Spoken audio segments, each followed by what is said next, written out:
बांके बिहारी मंदिर का रहस्यमयी बंद कमरा। नमस्कार भक्तों, आज हम आपको लेकर चल रहे हैं वृंदावन के पवित्र बांके बिहारी मंदिर में, जहां सुप्रीम कोर्ट द्वारा गठित हाई पावर मैनेजमेंट कमेटी ने एक बड़ा फैसला लिया है। 54 साल से बंद पड़े मंदिर के बेसमेंट वाले कमरे को अब खोला जाएगा। ये वही कमरा है जिसे आखिरी बार 1971 में खोला गया था। उसके बाद से ये कमरा बंद कर सील कर दिया गया था। बांके बिहारी का इतिहास और खजाना। माना जाता है कि पहले इस कमरे में ठाकुर जी के कीमती आभूषण और चढ़ावे का सामान रखा जाता था।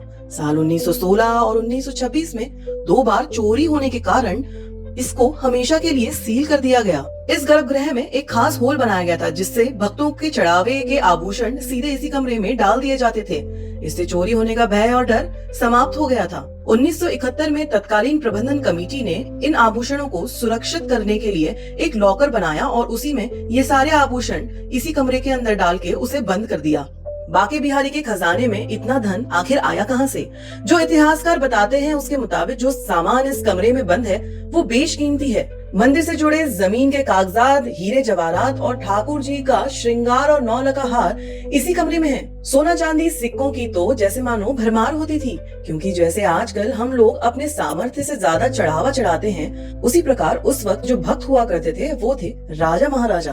तो आप सोच सकते हैं कि उस वक्त राजा महाराजा बेशुमार संपत्ति जैसे चढ़ावा चढ़ाते थे, जैसे कि उसमें होता था नकदी, चांदी, सोना, सोने के आभूषण तथा भूमि भवन की अन्य चीजें भी होती थी। अब यहाँ एक सवाल और भी है कि भगवान बांके बिहारी की दान पेटी में राजा महाराजाओं के दिए हुए दान कब से जमा हो रहे हैं? आपको बता दें कि ये मंदिर 1860 में बनाया गया था।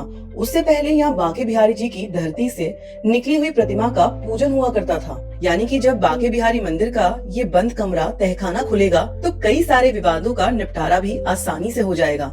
बल्कि यूँ कहें कि आजादी के बाद के काल में जैसे जैसे इस मंदिर की शोहरत पूरी दुनिया में बढ़ती गई, वैसे वैसे इसमें जमा होने वाले भक्तों के चढ़ावे भी बढ़ता चला गया। आपको संक्षेप में बता दें कि इस तहखाने में ऐसा क्या है जो इसके खुलने की खबर सुर्खियां बन रही हैं। इसमें मोरनी हार, सहस्त्रफनी, शेषनाग, स्वर्ण कलश, स्वर्ण सिंहासन, 9 लखा हार, जमीनों के कागजात, जो राजा महाराजाओं ने अपनी जमीन इस मंदिर कमेटी के नाम की थी उसके कागजात, ये सारी चीजें इसमें मौजूद हैं। अब सुप्रीम कोर्ट की हाई पावर कमेटी ने आदेश दिया है कि इस कमरे को तत्कालीन रूप से खोला जाएगा। पूरी प्रक्रिया वीडियोग्राफी के साथ रिकॉर्ड होगी। मंदिर की संपत्ति और खजाने का विशेष ऑडिट भी होगा। हालांकि यहाँ जो सेवा करते हैं उनका कहना है कि अब कमरे में कुछ खास तो नहीं बचा है, लेकिन सवाल ये है कि 54 साल बाद इस तहखाने में पुरानी दस्तावेज सुरक्षित होंगे, क्योंकि मंदिर समिति पिछले कई दशकों से सवाल उठा रही है कि तहखाने में चारों तरफ से सील बंद होने से इसमें सोना, चांदी और दूसरे धातुओं के जेवरात होने की वजह से इसके अंदर भयंकर गैस बन रही है। इसके साथ ही मंदिर समिति ने एक गर्मी के समय और सर्दी का समय भी निर्धारित कर दिया है। गर्मी का समय होगा सुबह आरती का 7 से 7:15, दर्शन का समय होगा 7:15 से दोपहर 12:30, दोपहर की आरती 12:30 से 12:45 तक रहेगी। शाम के जो दर्शन होंगे वो 4:15 से रात 9:30 तक होगा और रात की आरती 9:30 से 9:45 तक होगी। और सर्दी का समय जो निर्धारित है वो है सुबह आरती का समय 8 से 8:15, दर्शन का समय है सुबह 8:15 से 1:30 दोपहर तक, और दोपहर की जो आरती होगी वो 1:30 से 1:45 तक होगी।